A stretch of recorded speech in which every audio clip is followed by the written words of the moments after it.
Dominant Protector. Credit to the author. 1181-90. Ang mga pangalan po na nandito ay galing sa mga name generator. Kaya kung meron man pagkakatulad sa mga pangalan ng totoong tao o lugar, ito ay tunay na hindi sinasadya. Mrs. York or Myra, nanay ni Claire. Ah, tama. Ang ibig kong sabihin ay mystic mid-face peak na ako ngayon.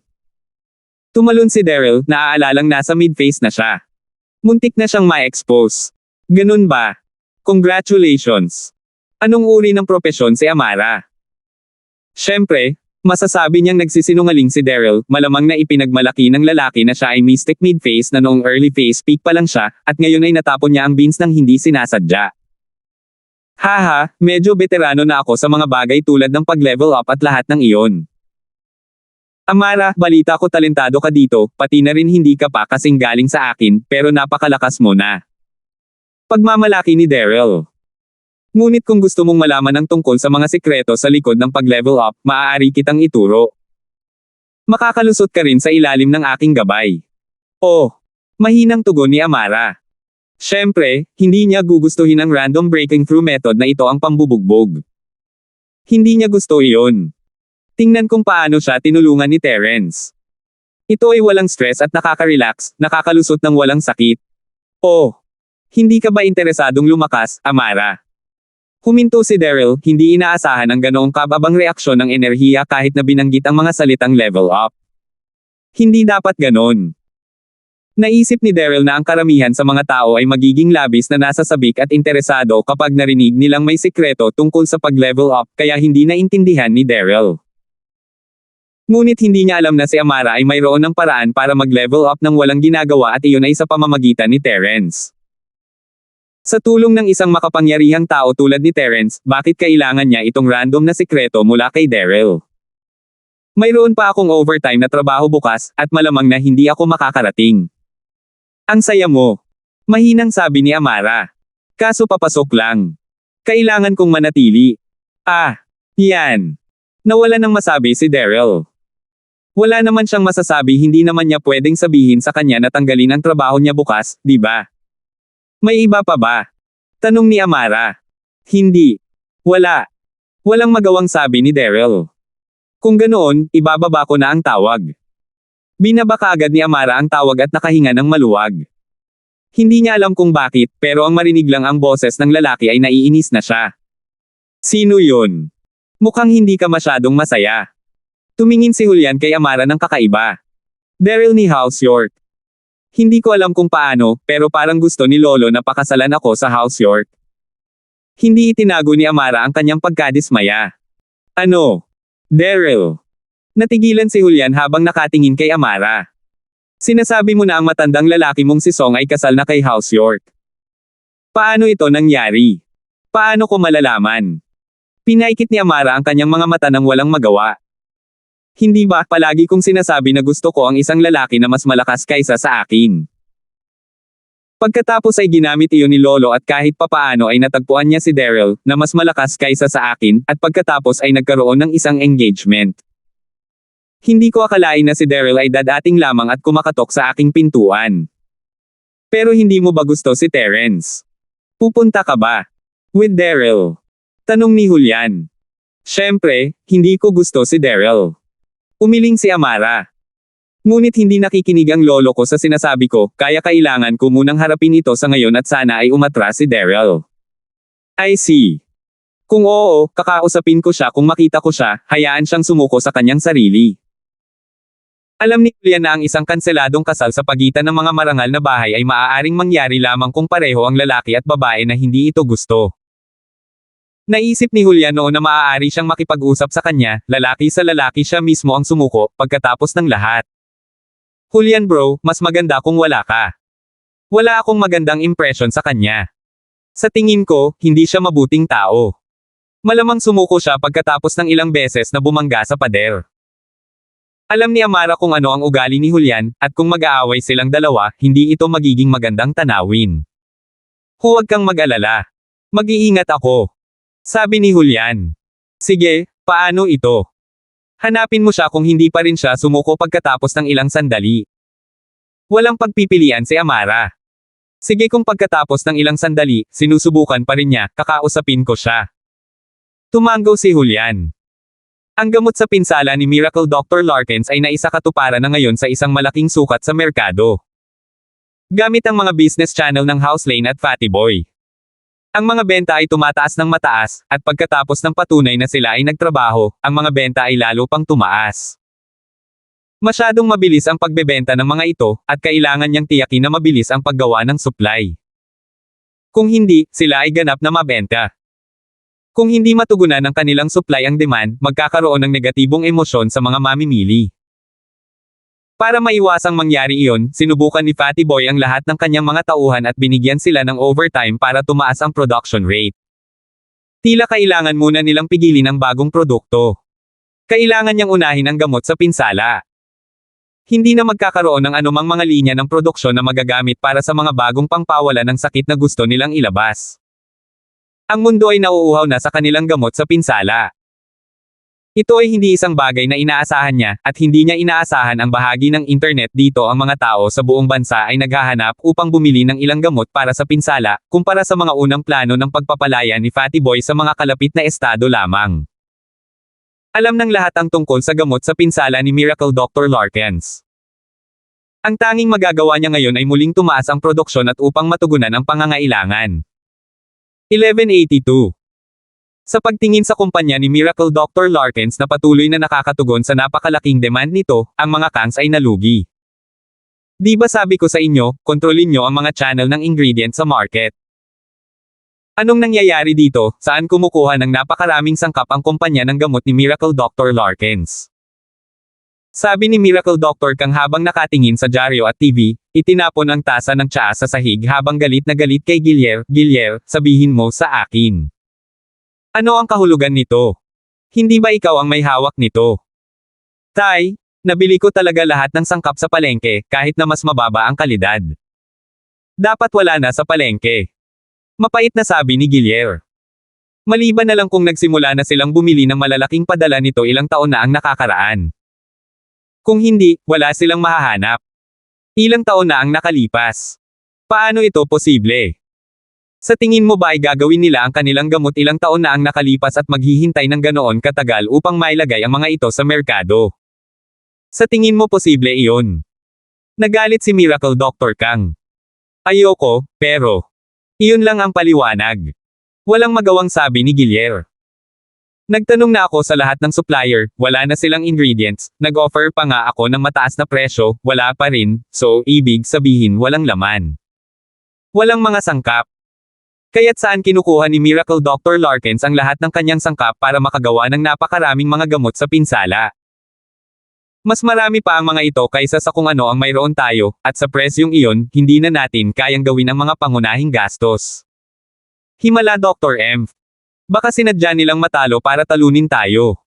Nag-alinlangan si Gilier. Ito ay isang pangkaraniwang diskarte sa merkado. Maraming tao ang gumagamit nito. Itutulak nila ang ating mga produkto palabas ng merkado, at pagkatapos nito, sakupin nila ang buong merkado at magtataas ng presyo, kikitain muli ang kita. Oh, sinasabi mo na sinasadya nila ito. Napakaraming stock ang naipon nila at ibinente sa mababang halaga para lang labanan tayo. Posible. Nag-iisip din si Gilier hindi makatuwiran kung bakit naipamahagi nila ang napakaraming unit. Well, lahat ano ang dapat nating gawin, kung gayon? Kumunat ang noo ni Miracle Dr. Kang. Lolo. May ideya ako. Nawala ng mukha si Polong noong nakaraan, kaya nagsalita muna siya. Oh. Anong ideya, sabihin mo sa akin. Tumingin si Miracle Dr. Kang sa kanyang panganay na apo, bahagyang ngumiti. Mas gusto pa rin niya talaga siya kahit na tila may kakayahan din si Harry kamakailan.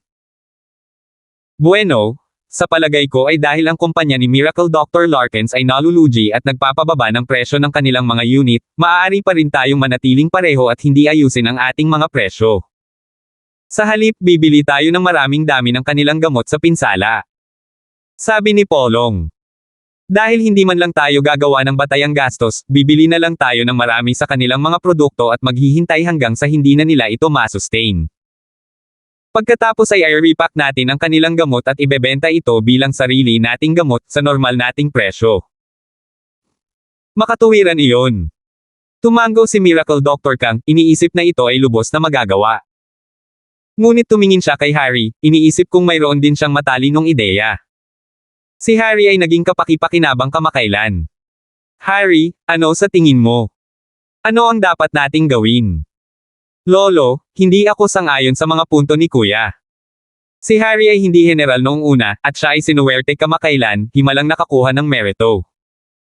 Dahil dito, lubos siyang kumpiyansa, kaya agad siyang tumalon laban sa kanyang kapatid. Oh, bakit kaya? Tanong ni Miracle Doctor Kang. Well, kumunat ang noo ni Harry, ang tanging nasabi niya lang, walang bakit. Pero dahil nagtanong ang lolo niya, may sasabihin siya. Lolo, pag-isipan mo, sinabi mo noon. Hindi pa naihanda at binili ni Miracle Dr. Larkins ang lahat ng mga sangkap nila ilang taon na ang nakararaan. Kung mayroon talaga silang mapaghimala na gamot noon, inilabas na nila iyon, hindi na maghintay hanggang ngayon. Ilang taon na ang nakalipas, nakakalaban pa sana sila ng head-to-head sa kumpanya namin, kaya hindi posible na maghintay pa sila hanggang ngayon. Kung gayon, sabihin sa akin kung ano ang iniisip mo. Tumango si Miracle Doctor, sa pag-aakalang may katuturan ito. Bueno, sa tingin ko ang Martin Larkins na ito ay maaaring gumamit ng ilang murang sangkap upang palitan ang mga mamahaling sangkap. Kung tutuusin, siya ay isang dalubhasa sa mundo ng medikal, at ito ay napakahusay na maaaring isang posibilidad. Sabi ni Harry. Kung gumamit siya ng ilang uri ng mababang kalidad na sangkap, kung gayon, syempre, ang gastos ay magiging mas mababa, at hindi niya kailangang bilhin ang lahat ng mamahaling sangkap na iyon. Hindi ba't kalokohan yan? Hindi mo pa ba kinuha ang recipe nila, sinasabi mo bang hindi tumpak ang nakuha mong recipe? Sinabi ni Polong bago ang iba. At saka, kung maaari ngang baguhin ang anumang bagay sa recipe na ito, ginawa na namin ito. Huwag kalimutan, ako ay isang medikal na estudyante, at nitong ilang taon, ang aming mga lab ng House Kang ay nagsasaliksik kung maaari naming palitan ang mga mamahaling sangkap ng mura. Ka-level mo ba si Martin Larkins? Expert siya, tapos kakagraduate mo lang. Buti na lang may tiwala ka, kuya, pero ang sobrang kumpiyansa ay nagiging yabang. Sabi ni Harry. Plus, I'm still standing by my opinion. I got the recipe, tama, pero hindi natin masigurado na hindi pa nila binago before production. Sige, tumigil ka na sa pakikipag-away. Medyo naasar si Miracle Doctor Kang na nag-aaway ang dalawang apo niya sa panahong ganito, paano nila haharapin ang kalaban kung lalaban sila. Sabay tumahimik sina Harry at Polong, nag-init pa rin. Ang mga salita ni Harry ay may katotohanan sa kanila, ngunit ang posibilidad ay hindi mataas kung tutuusin, hindi mo basta-basta mababago ang recipe ng ganoon na lamang. Ito ay isang lumang recipe na ito mula pa noong unang panahon. Hindi mo lang ito babaguhin. Sabi ni Miracle Dr. Kang. Susunod lang tayo sa ideya ni Polong at bibili ng maraming gamot ni Miracle Dr. Larkins.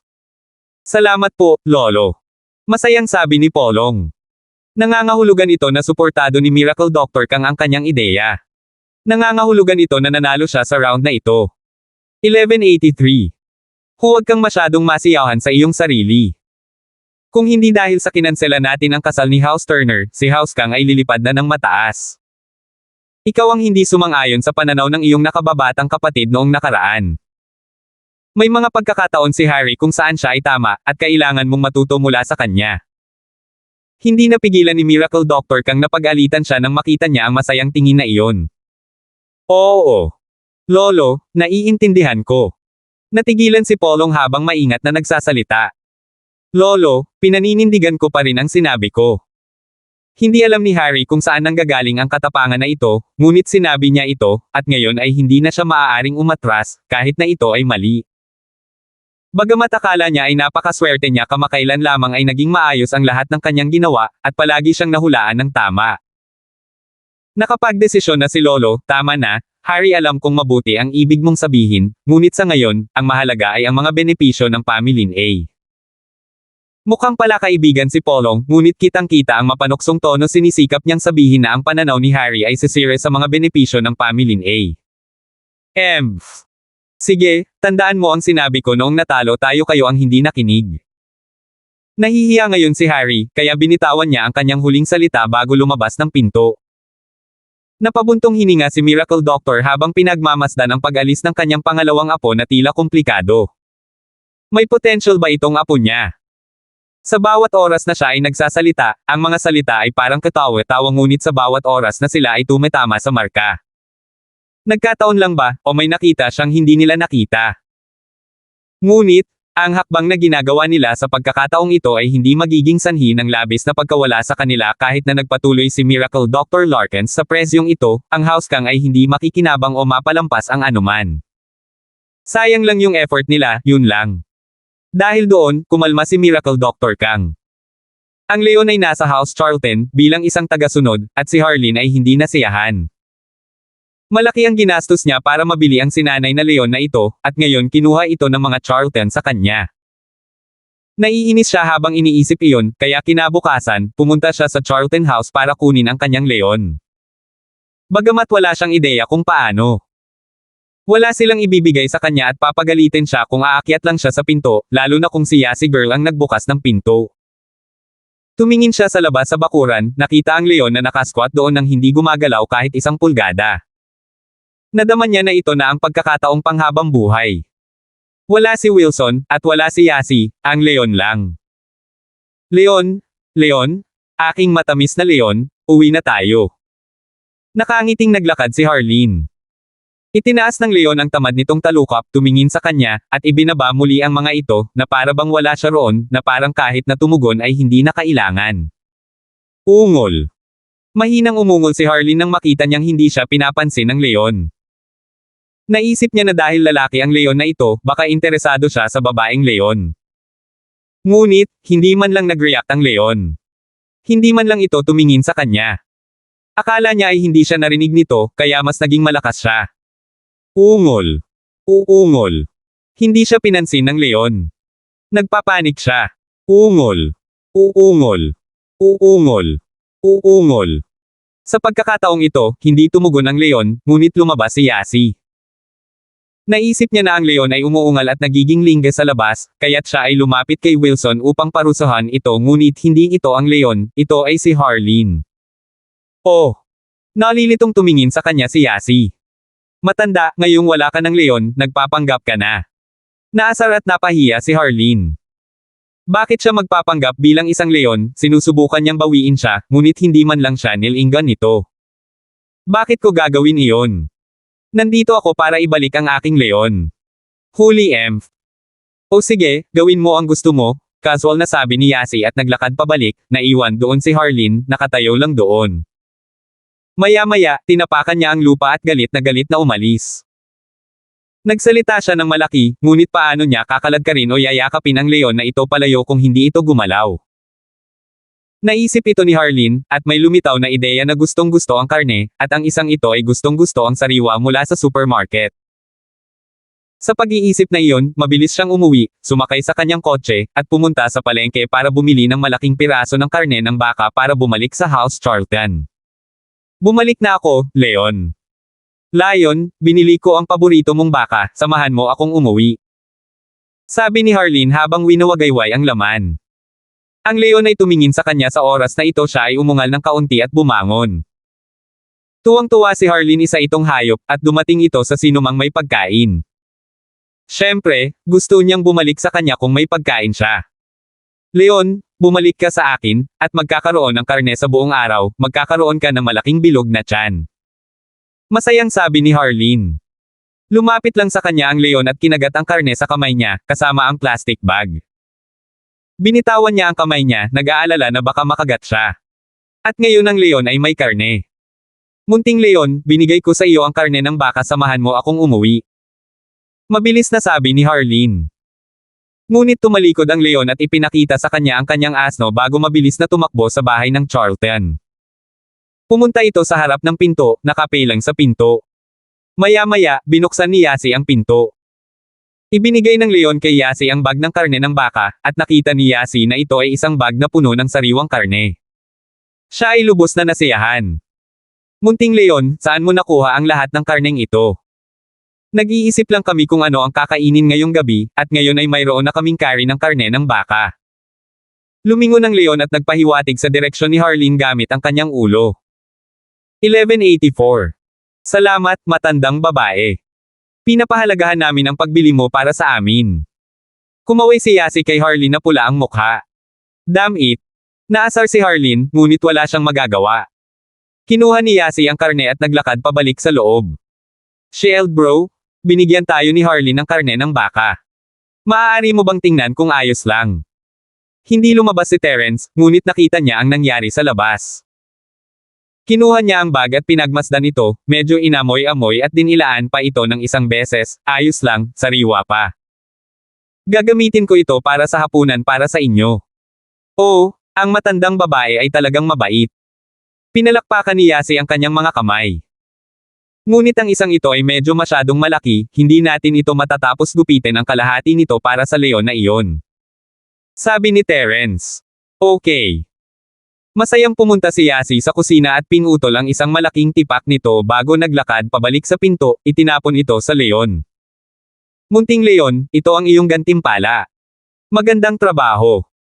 Kinagat ng leon ang karne sa himpapawid, iminuwestro ang ulo nito na parang nagpapasalamat sa kanya. Naasar nito ang babae sa labas hanggang sa kanyang limitasyon. Siya ang bumili ng karneng iyon. Nanlumo ngayon si Harleen. Napaka-unrate ng leon na ito. Sige, huwag mo siyang sisihin sa gagawin niya noon. Sa kanyang galit, nakaisip siya ng ideya. Muli niyang pinaandar ang kanyang karerang kotse sa palengke.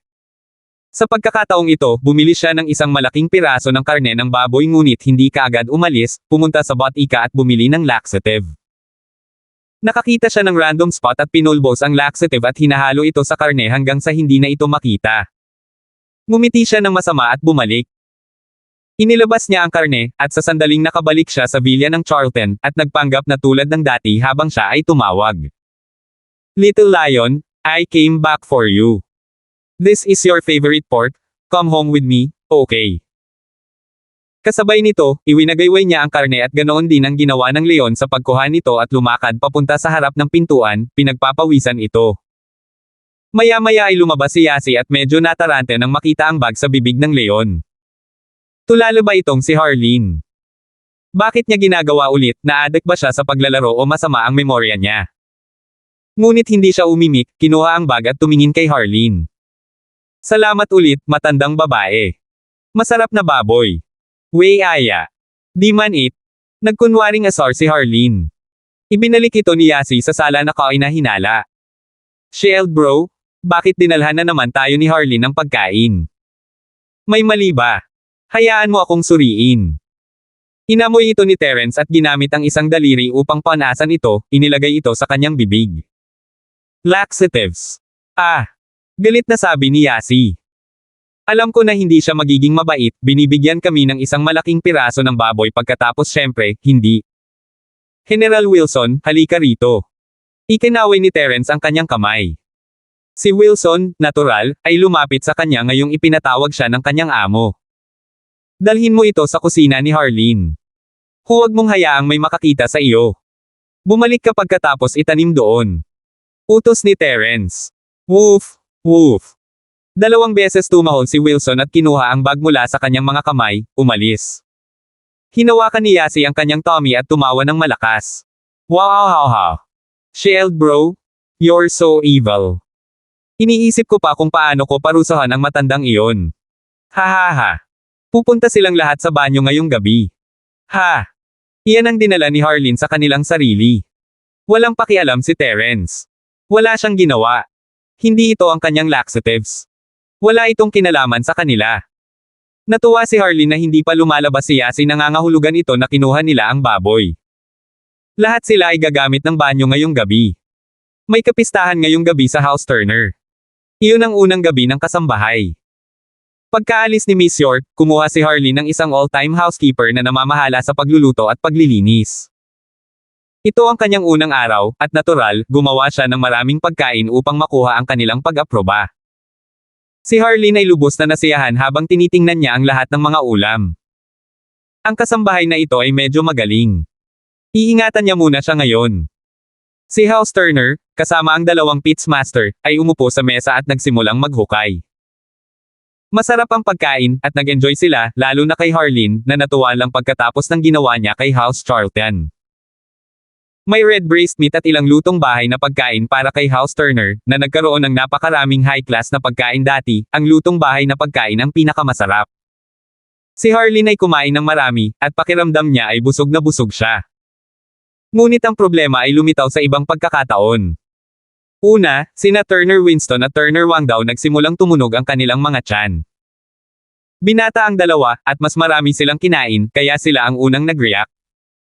Nagsimula na silang maningil para sa banyo. Ang sumunod ay si Harleen. Nakain siya ng marami dahil sa good mood niya, at nagsimula na rin siyang pumunta sa banyo. Pagkatapos ay sina Jimmy at Benny, pati na rin ang asawa ni Benny, at noon lang ang Pies turn. Medyo kumakain din ang mga masters ng house pits, pero ang matitigas nilang katawan ay nagawa ito kaya nahuli ang reaksyon. Sa kabutihang palad para sa kanila, ito ay isang villa, at may mga banyo sa bawat palapag at sa bawat silid. Kung hindi, kailangan nilang lumabas para maghanap ng isa. 1185. Ang pagtingin sa mga miyembro ni House Turner ay nagmamadaling pumunta sa mga palikuran ng ganoon ang ginawa ng kasambahay na si Miss Lane. Siya lang ang hindi kumakain sa iisang table kasama nila, at siya lang ang walang sakit sa tiyan, ang ibig sabihin nito ay may mali sa mga ulam. Miss Lane? Ano itong pagkain na ginawa mo, sinusubukan mo kaming patayin. Maputlang sabi ni Harleen habang nakaupo sa isang sulok, habang ang iba pang Turner ay nakahiga sa mga upuan at sofa. Ang Pies ay nasa mas mabuting kalagayan, pagiging practitioner at lahat. Pero kahit ganon, hindi maganda ang mukha nila. Pinagpapawisan din sila. May kasabihan nga na hindi kaya ng mga malalakas na lalaki ang 3 sunod-sunod na shits, di ba? Madam, ako. Hindi ko alam, lahat ng materyales na ginamit ko ay pre-made na lahat, at binili lahat ng Young Master at Small Young Master, niluto ko lang. Maingat na sabi ni Miss Lane. Hindi niya alam kung paano ito nangyari, ngunit ang mga Turner ay nagkakaroon ng mga problema sa tiyan, at mayroon siyang ilang responsibilidad. Talaga? Winston, Wang daw, may binili ba kayong hindi sariwa? Nilinga ni Harleen ang dalawang lalaki. Hindi, lahat sila ay mula sa malaking palengke, talagang sariwa sila, hindi namin sila bibilhin kung hindi. Mapait na sabi ni Winston. Iba na ang House Turner ngayon, mayroon tayong 2 master fighters sa bahay, syempre, bibilhin ko ang pinakamagandang bagay. Tapos kakaiba. May nahalo ba sa hindi dapat? Nakakunot ang noo ni Harleen habang nakahawak sa tiyan. Hindi tama yan kuya, naalala mo ba na wala tayong binili na baboy? Bumili lang tayo ng tenderloin. Hindi tayo bumili ng pork belly meat. Paano ginawa itong red braised pork? Biglang hinampis ni Winston ang kanyang hita. Oo, hindi kami bumili ng pork belly. Naalala rin ni Winston. Miss Lane, saan mo nabili yan? Ikaw ba mismo ang namili? Hindi ko ginawa. Nadama ni Miss Lane ang pagkakamali. Kasama iyon sa iba pang sangkap sa kusina. Nasa trial period pa ako, hindi man lang ako nakakakuha ng sweldo, hindi ako bibili ng karne. Tama ka, ngunit kung gayon saan nanggaling ang karne na ito?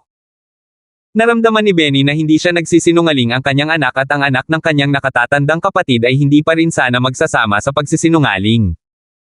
Hindi niya naramdaman na masyadong malaki ang isyo na may kaunting pagtatae noong una, ngunit may mali. Hindi ko alam, pangalawang master.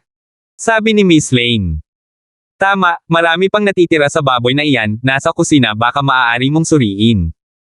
Siyempre naman. Dumilim ang mukha ni Benny nang tumayo siya at pumunta sa kusina, kasunod ang lahat ng miyembro ng Turner. Gaya ng inaasahan, may malaking piraso ng hilaw na karne ng baboy sa refrigerator, na nakabalot ng plastic. May nakalagay na price tag. Narito daw ang binili ngayon, dapat ay isang sariwang piraso ng karne. Nakakunot ang noo ni Benny habang nakatingin dito. Si Harleen naman ay natigilan at natahimik, parang tinamaan ng kidlat. Nanlalaki ang mata niya at nakatitig sa plastic. Siyempre, alam niya kung saan ito nanggaling. Ito ang binili niya sa palengke. Naiintindihan na niya ngayon kung bakit natatay ang lahat. Ito ay dahil siya mismo ang naglagay ng laxative sa karneng ito. Hindi niya alam kung ano ang sasabihin. Saan nanggaling ito, eksakto, hindi ba ito dapat ay ibinigay kay Yasi? Lumipad ba ito dito? Hindi niya maintindihan, at naiinis siya na para bang siya ang may gawa ng lahat. Hindi ito mula sa supermarket. Ito ay mula sa grocery market, hindi ito kabilang sa mga binili ni Winston at Wang daw. Tiningnan ni Benny ang tag ng presyo at inihambing ito sa iba pang mga tag ng presyo. Kaya, ang karne na ito ay talagang kaina-hinala, hindi ito ang problema ng karne dahil ito ay mukhang sariwa, ngunit ito ay malamang na pinakialaman. Oo, tama ka, pangalawang kapatid. Tumango si Jimmy. Pangalawa kuya, tingnan mo ang loob ng plastic, may puting pulbos laxatives ba ito? Itinuro ni Jimmy ang loob at talagang may ilang puting tipak na mahirap pansinin. Nag-aalala si Miss Lane. Master, Wang daw or Walter? Nag-aalala si Miss Lane. Master, pangalawang master, hindi ko alam, hindi ako yon. Tatanungin namin ang boss bukas sa palengke kung ikaw ba. Malaking piraso ito, at siguradong mahal iyon, siguradong maaalala niya. May ideya si Benny. Hindi na kailangan. Ako ang bumili ng karne. Mapait ang mukha ni Harleen nang sa wakas ay nagsalita, nakakapanghinayang, ngunit kailangan niyang aminin. Pagkatapos ng lahat, ito ay isang mahiwagang bagay na nangyari, at gusto niyang suriin ito ni Benny para sa kanya. Binili mo ito. Sis-in-law, itong karne. Huminto si Benny, nakatingin sa kanya ng kakaiba. Hindi niya akalain na lasunin niya ng ganito ang mga Turner, dagdag pa, siya mismo ang kumain nito, siya ay biktima. Ikaw asong babae, sinusubukan mong patayin si House Turner. Sinampalagad siya ni Jimmy, pinaikot siya ng konti at halos mabaliw. Kuya, anong ginagawa mo? Hindi niya naman sinasadya. Hindi man lang ba siya mismo ang kumain? Hindi nakaimik si Benny, hindi ba masyadong madaling magalit ang taong ito? Inamin niya lang at bumagsak sa sahig. Emph, anong nangyari? Jimmy emph coldly habang nakatingin kay Harleen. Bumili ako ng karneng ito, ngunit binili ko ito para sa House Charlton, hindi para sa amin. Walang pananggahasang itago si Harleen. Sinabi niya sa kanila kung paano niya ibinalik ang kanyang leon, kung paano siya napahiya, kung paano siya naglagay ng laxative sa karne. 1186. Hindi alam ni Benny kung dapat ba siyang matuwa o malungkot, ito ay kailangang gawin mula sa House Charlton, at alam niya ang lakas ni Terence. Hindi siya mahihirapang itago ang karneng ito sa kusina nila. Tila nakita na ni Terence ang kanyang balak, at ibinalik ito sa kanya. FK. You dumb bitch. You stupid bitch. Sinampal muli ni Jimmy ang kanyang mukha. Sinabi ko na sa iyo na ang isang leon ay walang kabuluhan, at ang pangalawang kapatid na lalaki ay sinusubukan na malaman kung paano parusahan si House Charlton, ngunit gayon pa man. Gayon pa man ay gumagawa ka pa rin ng iyong sariling mga plano. Mabuti, ngayon lahat ng tao ay naghuhubad ng kanilang pantalon sa iyo. Kuya, tama na. Hindi naman talaga ito masama kung bumili siya ng lason sa halip na laxatives, nasa ospital na tayong lahat. Napangiti si Benny nang walang magawa. Ayos lang, hayaan mo na lang, hindi tayo masyado, pero nag-aalala ako na ang mga masters mula sa House Pits ay nadrag dito. Ayos lang kami, ang aming mga katawan ay mahusay na sinanay at protektado. Sabi ng Elder Master ng House Pits, ayaw mawala ng mukha habang kinakawayan niya ito. Lahat ng mga practitioner ay may malalakas na katawan. Ang sarap pakinggan. Nakahinga ng maluwag si Benny. Paumanhin sa buong gulo. Ayos lang kung yun lang, babalik na ako sa kwarto ko para magpahinga. Dahil doon, umalis si Elder Pitts. Kinailangan niyang gumamit muli ng banyo, kung tutuusin. Lumipas ang 3 araw, hindi nagpakita si Harleen sa ospital, na para bang nakalimutan na niya ang lahat. Maliban sa manager ni Miss York na lumapit para magbigay ng kompensasyon, iyon lang. Sinabi ni Galton na ang kanyang amo ay sapat na mabuti upang pagalingin ang kanyang binti, ngunit hindi sigurado si Claire dahil hindi dumating ang kanyang amo upang gumawa ng conclusion. Jaime, ang amo mong iyan. Maaayos ba niya talaga ang binti ni nanay? Siyempre. Naniniwala ka ba sa akin, Claire? Kung gagawin mo, iyon lang ang kailangan mo. Hindi ako magsisinungaling sa iyo. Tinapik ni Galton ang kanyang dibdib. Okay. Nakahinga ng maluwag si Claire. Claire, hindi pa lumilitaw ang may-ari ng leon na ito. Kailangan ko silang kausapin. Hindi tayo pwedeng basta-basta mabuli ng ganyan, kinakalkula ni Galton ang mga araw, pagkatapos ng lahat. Paano kung? Baka pabayaan na lang natin. Nag-aalala akong masyado silang malakas at darating para manggulo. Nag-aalalang sabi ni Claire. Ilang araw na ang nakalipas, at natahimik na siya sa sitwasyon. Kahit na malungkot pa rin siya, hindi na siya nagalit. Hindi yan magagawa. Sabi ng amo ko, kapag binubuli ka ng mga tao at tinatapakan ka, kailangan mong bumawi, 2 beses. Hindi ko mapahiya ang amo ko. Ikaw. Kaibigan ko, at kung binubuli ka, ganoon din ang pagbuli ko. Kailangan kong harapin siya. Seryosong sabi ni Galten. Kung gayon, mag-ingat ka, kung hindi sila makatwiran, hayaan mo na lang. Sabi ni Claire nang minsang mapilit siya. Natanggap niya ang address kung saan nakatira ang may-ari mula sa kanyang ina 2 araw bago, at alam niya ang personalidad nito, alam niyang hindi siya nito mapipigilan. Nakuha ko.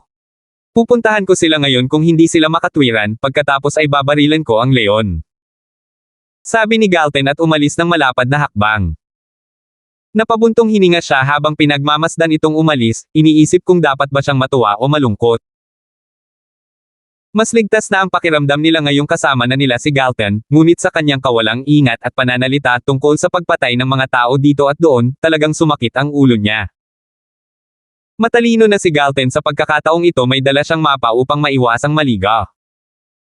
Kasunod ng mapa, pumunta siya sa harap ng Marangyang Villa anong bahay. Maaaring mas maganda ang bahay na tinitirhan niya kasama si Claire kaysa sa nayon, ngunit tingnan mo ang villa na ito. Parang palasyo. Hindi katakataka na ang mga taong nakatira doon ay napakayabang. Ngunit, kailangan mo pa ring managot pagkatapos makagat ng isang tao ang iyong alaga. Hindi tumunog si Galten sa mga doorbell o anupaman. Lagi siyang sumisigaw kapag naghahanap siya ng mga tao. Kinalampag niya rin ang pinto, wala namang doorbells. Hello? May tao ba dito? Nagsimulang kumatok si Galten sa bakal na pinto. Siyempre, alam ni Galten na hindi makatwiran ang babaeng ito, ngunit hindi pa siya sigurado kung saan ito nakatayo. Hindi niya basta-basta masisira ang pinto ng ganoon lang.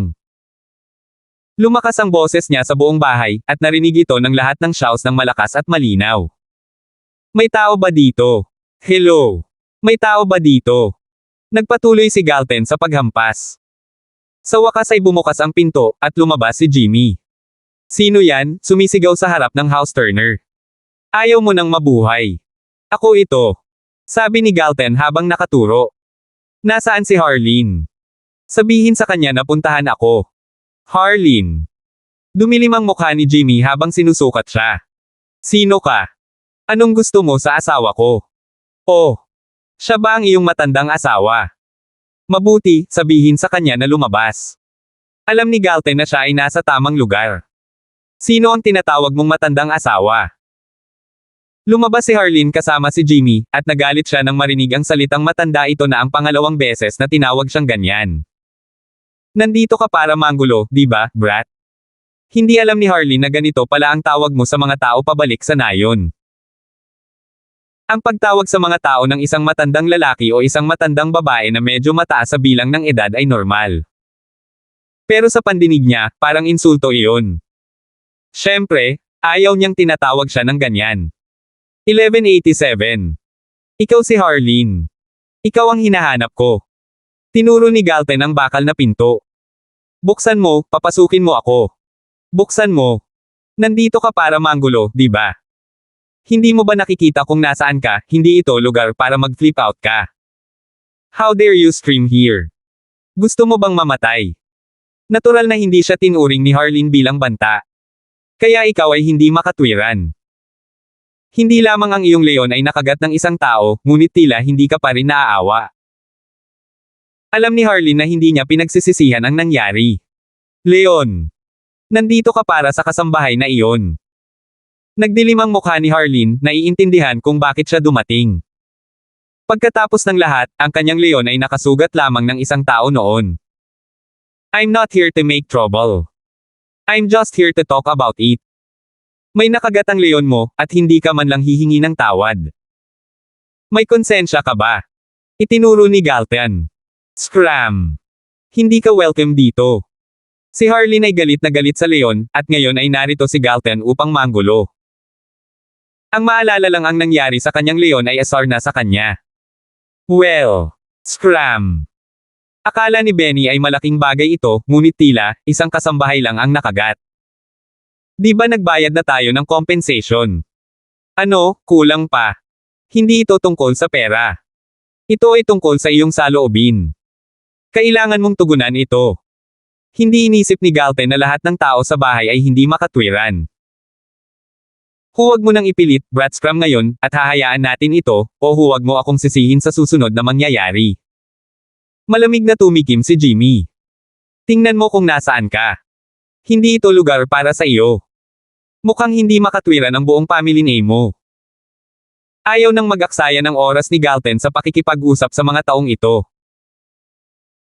Kung gayon, pagkatapos ay pupunta ako sa isang direktang responsable ibigay sa akin ang leon, papatayin ko ito sa isang shot at iiwan kayong mag-isa. Haha. Malamig na tawa ni Harleen. Ang leon. Oo, ang leon ay nasa loob, ano ang gagawin mo? Patayin ito. Kalokohan. Si Benny ay hindi rin naniwala sa mga salita ni Galten. Lumingon siya ng malamig na ngiti kay Harleen, hindi siya pinansin. Sige, mukhang kailangan kong pumasok sa sarili ko.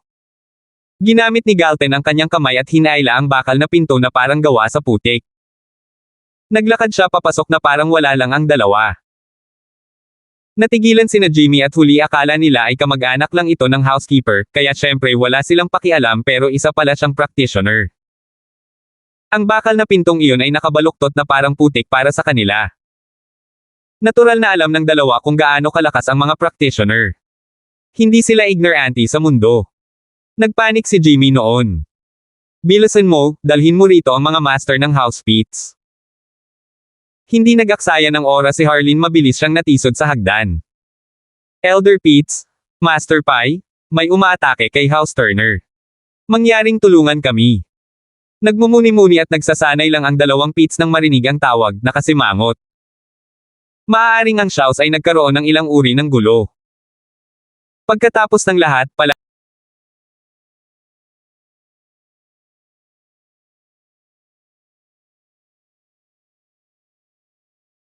Shouse or Turner ay nagkaroon ng ilang uri ng gulo. Pagkatapos ng lahat, palagi nilang tinatrato ang mga ito ng may labis na paggalang at masarap na pagkain sa buong panahon, at sinabi sa kanila ng House Pitts na ang tanging pagkakataon na maaari silang humingi ng tulong sa kanila ay kapag nagkaroon ng malaking problema. Talagang pinasama nito sina Elder Pitts at Master Pitts dahil sa walang ginagawa. Ngayong may dumating, pagkakataon na nila iyon. Bagaman, nag-aalala rin siya kung ito ay isang random na tawag na dumating, o kung ito ay isang practitioner. Kung ito ay isang practitioner, pagkatapos ay maaari siyang gumawa ng isang hakbang, ngunit kung ito ay isang karaniwang tawag, ito ay isang insulto sa kanyang lakas. Anong problema? Pinuno ng bahay Turner, may nanggugulo. Itinulak ni Elder Pitts ang pinto. Elder Pitts, tulong. Isa itong practitioner. Hinawi niya ang pintong bakal na parang putik. Mabilis na sabi ni Jimmy.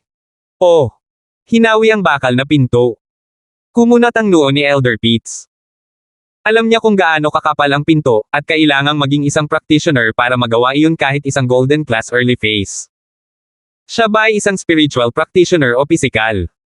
Sa pag-iisip, lumingon siya kay Mr. Pitts sa tabi niya. Tingnan natin kung anong nangyari. Salamat, Master Pai. Nakahinga ng maluwag si Jimmy ngayong tinutulungan ni Elder Pitts. Maayos ang mga bagay ngayon. Bumaba ang dalawa para mabangga si Galten, na naghahanap ng leon sa paligid. So, ikaw ang nanggugulo. Tumayo si Elder Pitts sa harap ni Galten, patagong tinanong siya. Hindi niya masabi kung gaano siya kalakas, o kung anong uri siya ng practitioner. Kinailangan niyang maghintay hanggang sa maipasan niya ang kanyang lakas. Hindi siya maaaring tumingin lang sa isang tao at matutunan ang kanilang antas tulad ng ginawa ni Terence. Sino ka? Mga katulong ba kayo na inupahan ng matandang mag-asawa? Kakaibang tumingin si Galten kay Elder Pitts.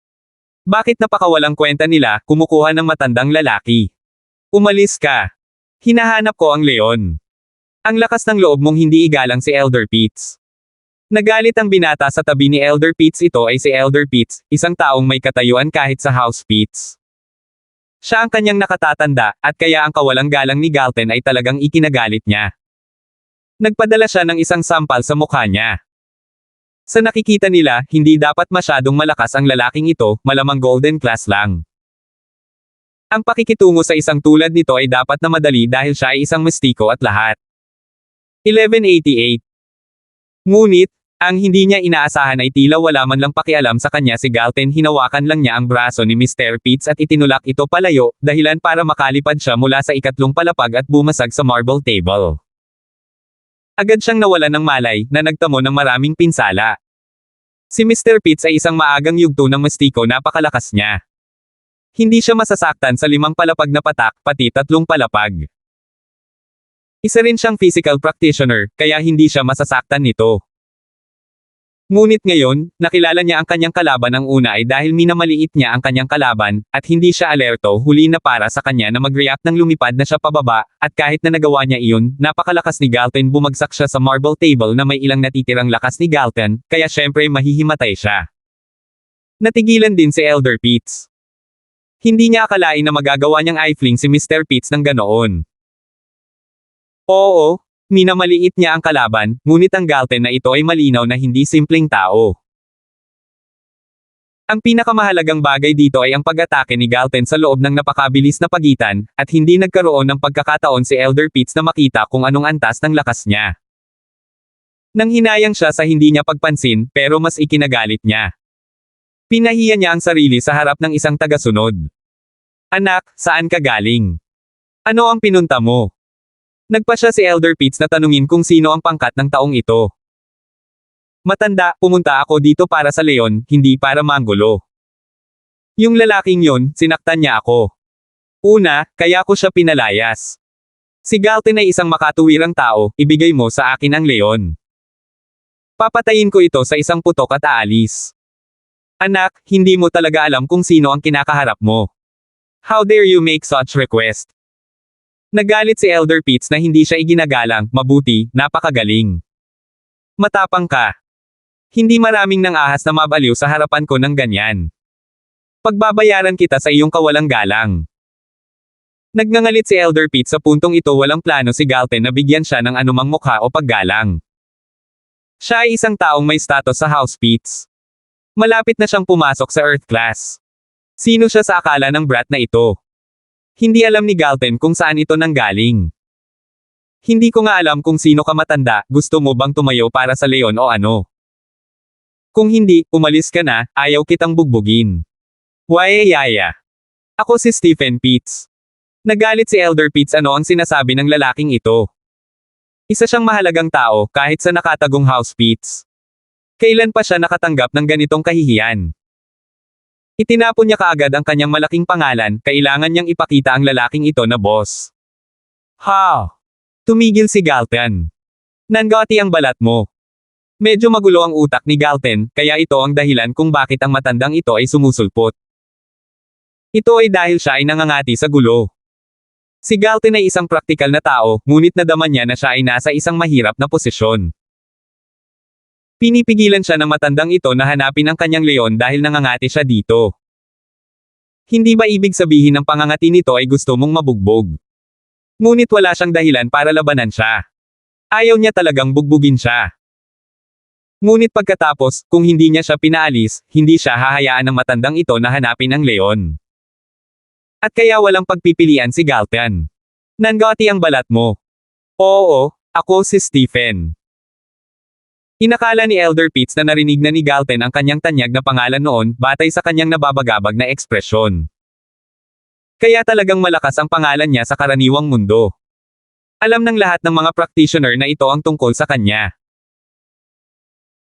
Dahil kilala siya ni Galten, sasabihin niya sa kanya ang kanyang Panginoon at bahay, at kung ito ay isang maliit na sekta o isang maliit na maharlikang bahay, haharapin niya sila kapalit ng House Pitts. Ito ay isang magandang pagkakataon. Makakakuha siya ng malaking kabayaran, at matutuwa ang pinuno ng kanyang bahay. Manong, hindi ko ginustong bugbugin ka, ngunit dahil nangangati ka na, wala akong magagawa kundi bugbugin ka. Kung hindi, hindi mo ako hahayaang hanapin ang leon. Walang magawa si Galten at itinapat ang kanyang kamao sa mukha ni Stephen. Sinusubukan lang intindihin ni Stephen kung ano ang pinag-uusapan ng lalaking ito ng isang kamao ang humampa sa kanyang mukha, na nagpatamba sa kanya.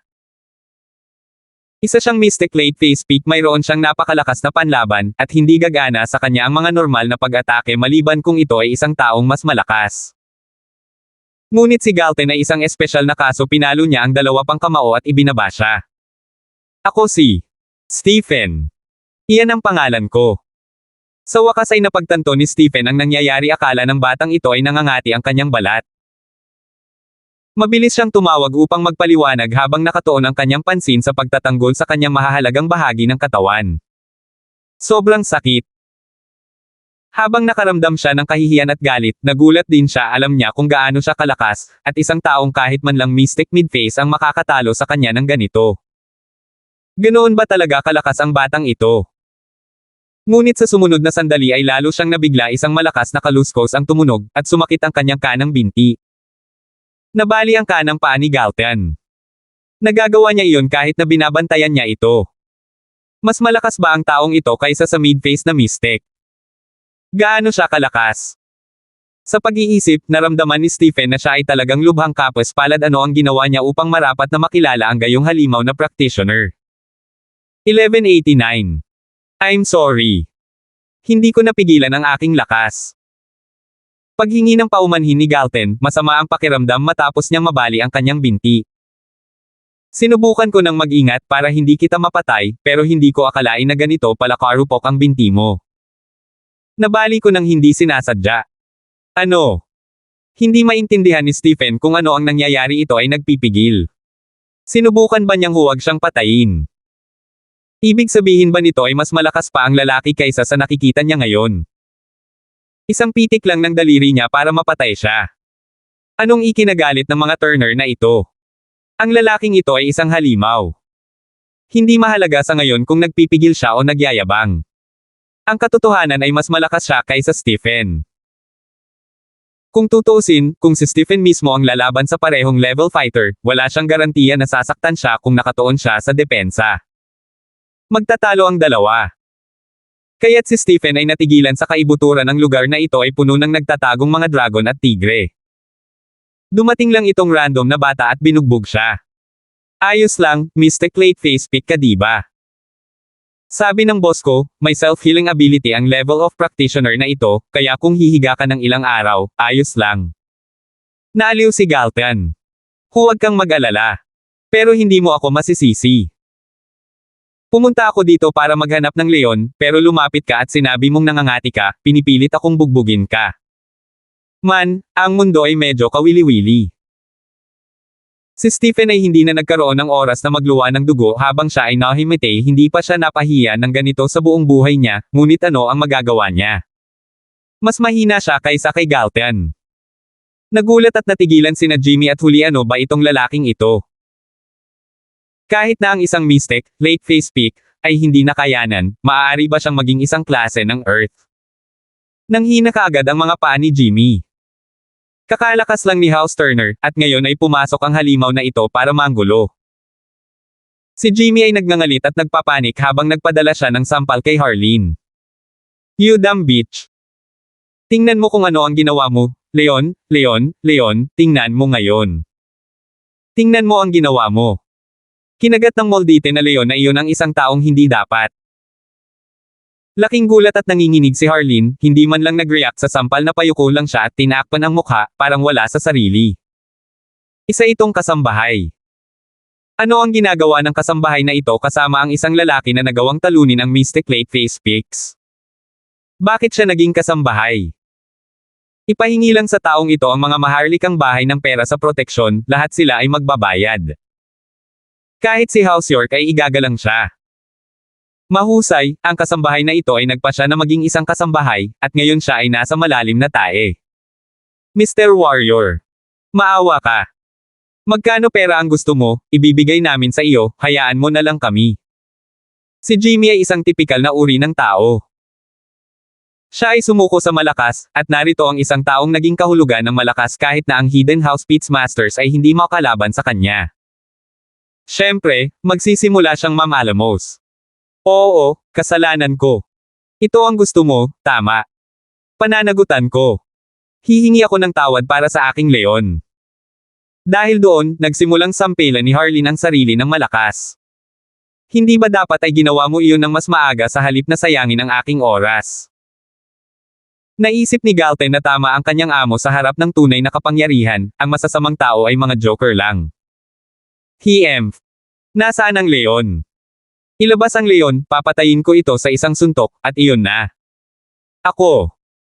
Hindi nag-alinlangan si Harley na kaya niyang tamaan ang isang leon kahit ang isang tulad ni Stephen ay madaling ibinaba, lalo pa ang isang leon. Ngunit ang leon ay wala dito. Mr. Warrior, wala na ang leon sa villa. Umalis na. Umalis. Nag-sponsor ka ba sa paglayas nito pagkatapos mong napagtanto na nag-ulo siya? Umirap si Galten. Ano? Natigilan si Healy bakit siya mag-i-sponsor ng leon para tumakas. Pero hindi niya sinabi iyon ng malakas, ayaw niyang mamatay sa sampal ng halimaw na ito. Napangiti siya ng mapait, Mr. Warrior, kusang tumakbo ang leon na iyon. Hindi kami. Mahal na Mr. Warrior, kung hinahanap mo ang mandirigma, sasabihin ko sa iyo kung saan ito mahahanap. Dahan daw ang lumabas si Benny pagkatapos magtago sa buong oras nakaramdam siya ng malamig na panginginig sa buong katawan niya nang makita ang lakas ni Galten. Talagang nagkaproblema ngayon si House Turner, nasangkot sa isang halimaw na tulad nito. Ngunit, sa karagdagang pagmamasid, ang taong ito ay tila isang kaaway ng leon, hindi ang bahay Turner, at maging ang bagay kay Elder Pitts ay isang hindi pagkakaunawaan. Kaya naisip ni Benny na maaari niyang ibalik ang bagay na ito kung tutuusin, ang leon na iyon ay tumakbo sa House Charlton. Hindi ba niya hinahanap ang leon? Pumunta ka na sa House Charlton. Posibleng makipag-away siya sa mga nasa House Charlton, at baka matalo din niya si Terence. Mas mabuti kung mapilayan niya siya at makapaghiganti para sa mga Turner. Naramdaman ni Benny na siya ay isang henyo kahit ang dalubhasang Zujeli ang noong sinaunang panahon ay hindi kasing talino niya, hindi ba? No wonder kahit ang kuya niya na head of the house ay laging nakikinig sa mga sinasabi niya. Oh! Nasaan ang leon? Lumingon si Galten kay Benny. Sinusundan na ngayon ng leon ang isang may-ari na mas makapangyarihan, kaya hindi na niya tayo pinapansin ngayon. May golden class na aso pa nga ang amo nito ngayon. Seryosong sabi ni Benny. Hindi lihim na si House Charlton ay may golden class na aso, alam ng lahat ng mga marangal na bahay ang tungkol dito. Ano? Golden class na aso. Kahit na ang mga aso ay maaaring maging golden class. Nanlaki ang mga mata ni Galten, ikinaway ang kanyang kamay sa susunod na sandali. Ngunit anuman kung pinoprotektahan nito ang leon, papatayin ko ito ng isang tama.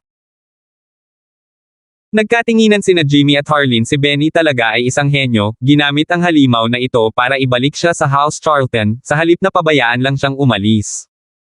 Nalutas nito ang lahat at nakinabang sila. 1190.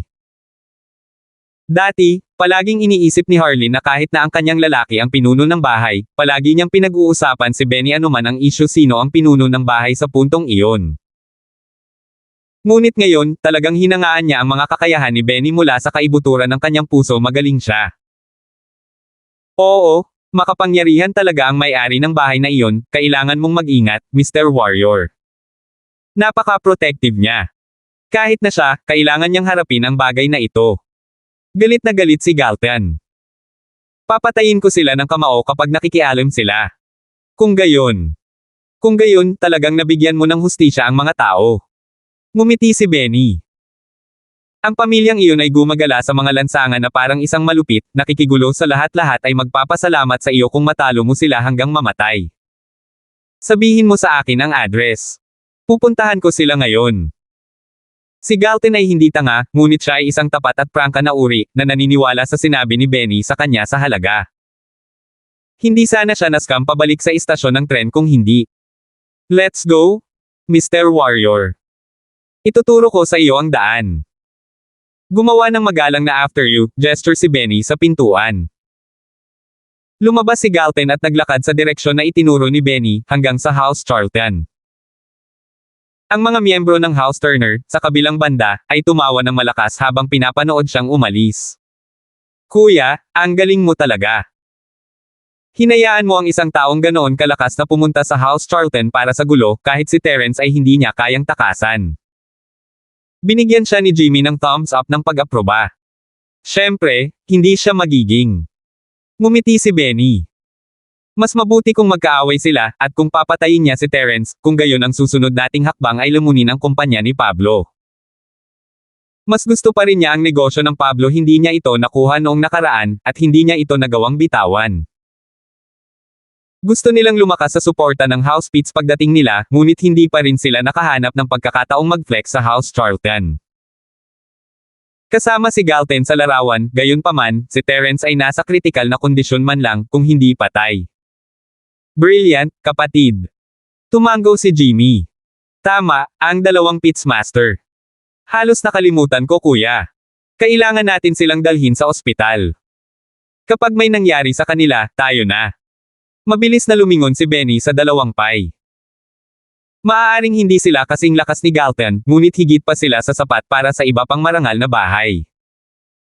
Kaya tumawag siya ng ambulansya. Dumating si Galton sa villa ni House Charlton at nandoon ang leon, kasama ang isang aso. Tila sinasanay ito ng aso, kaya tumalon-talon ito. Ang aso ay hindi simpleng aso. Isang tingin nito, at alam niyang malakas ito, kahit na hindi niya masabi kung anong antas ng lakas nito. Kung hindi, ano ang ginagawa ng isang leon na yumuyuko sa kanya?